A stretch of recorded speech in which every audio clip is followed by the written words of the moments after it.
Oh, what we decided on is what we went in there to decide on is the process this will take. So what we're going to basically do is contact the candidates in the next day or so and schedule interviews for next week.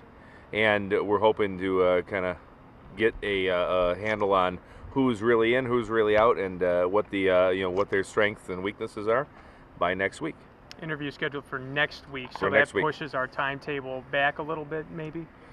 I guess we're still within that 10-day period that we kind of stated. We'd like to hold pretty close to that, but nothing. We're not bound to sort of stick to any particular set of dates. How complicated did the lawyers say this whole process will be? We've got the best election lawyers in the state working on this, and they certainly have us on the the right path. Are there any front runners right now for this position? I think all the front runners have come right out and said they're interested, and we know who they are. They're certainly an A-list of candidates, state officials, and other public entities. But a lot of those people would also have to be removed from the ballot to be put on for the congressional seat. Certainly, and we are not holding that against the candidates at this point. Did you decide whether this is going to be a weighted process, or is it going to be one man, one vote among the chairs? That's a matter of the party rules, and it is a weighted process. Yes. Okay. So that gives Erie County a large proportion of the say of who we this is. We have a large portion population.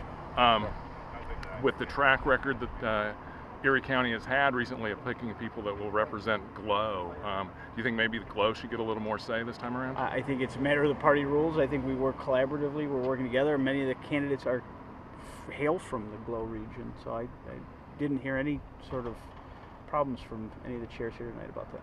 Did any new problems surface during this meeting? No, I think we had a very positive meeting. We discussed a timeline and going forward. I think we heard from everybody and they spoke their piece. Putting 8 county chairs in a room doesn't happen very often to really hash out some of this. I mean, we're handed an extraordinary situation that we don't, we're not happy to find ourselves in, but we have to work through it. We have to work together. We have to work collaboratively.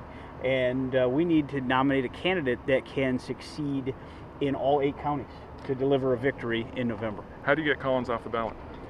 We are very confident through consulting what are some of the best election lawyers in the state of New York that there are mechanisms in place to remove Congressman Collins from the ballot. We will be working with him in his cooperation to do that at the set time.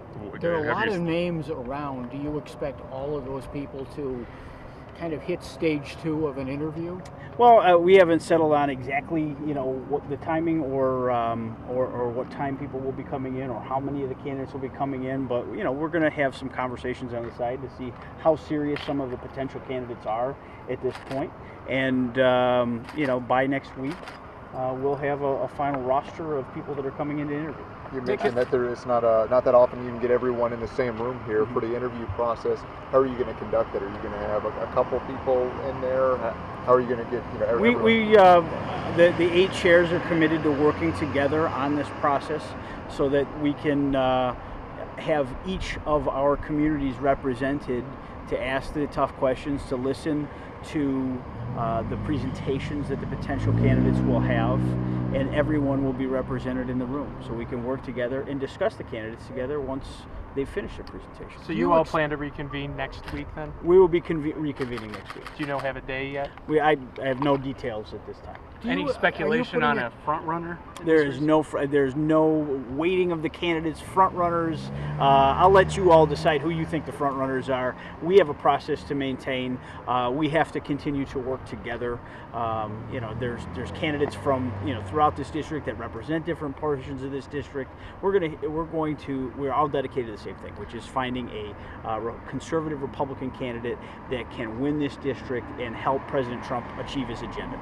Are you going to try to set up a campaign organization or get one up and running even while you're looking for a candidate, because you are pretty stressed on time? Well, we are all very aware of the constraints here, and that's why we have to act swiftly. We do not have the opportunity to let this go for a lengthy period of time. In our organizations, we always have to be working to get out a Republican vote, and that's where we'll consider candidates and their ability to have name awareness around the district, to have a track record that makes them an attractive portion of the ticket. This is such a heavily weighted Republican district that whoever your point, barring them taking their shirt off on Craigslist or getting in insider trading, it's almost an appointment for life. Do you think that a process where 8 chairmen in a room should pick somebody who hasn't gone through the primary process and given every candidate a chance to really test themselves and give voters the chance to make that choice? Howard, I'm going to ask you, do you think we want to be in this situation right now? I'm just wondering if you think that it's fair. I think it's a Bush League question you just asked. Next. So you don't want to answer it? Because we find ourselves, I've already addressed this, Yeah. we find ourselves in an extraordinary situation. We don't want to be here. This is a sad and unfortunate time for us. We are doing the best we can with the election law as it exists at this late date. And you know that, Howard. Is the timeline still the same then, ultimately, to try to get someone in place by the time that the state primary is finished up? Before then, we need a candidate that we can all get behind in 8 counties, that can work together, that can be out there meeting the voters, talking about the important issues. I mean, it's a very geographically diverse district. I mean, you have cities, you have suburban towns, you also have a lot of rural and agricultural areas. So you have a lot of different types of people for candidates to get up to speed on federal issues. Even if they're a state official, they might not understand maybe the federal ramifications. Those are things that we have to get and hit the ground running very, very quickly. Will you have a weighted vote, Nick? Yes, we already talked about that. There is the election law is a weighted vote, calls for a weighted vote situation based upon the votes cast for Congress in the 2016 election on the Republican line. Nick, how much say, if any, do national Republicans have in this race? Do they have any influence? As I told you earlier, we're in consultation. With yesterday I had a meeting with the White House political director to discuss this race. I have been in discussions with the executive director of the National Republican Congressional Committee. They are very concerned about the future of the seat. They want to make sure it stays in Republican hands, and we have stressed to them that we are dedicated to finding a candidate that can deliver and win for the president's agenda in November. I'm curious, you've said that you're confident, Saturday and tonight again, that there's a mechanism to get Chris Collins off the ballot. You've also said that you haven't spoken directly to Chris Collins. So I have said I have spoken through his team.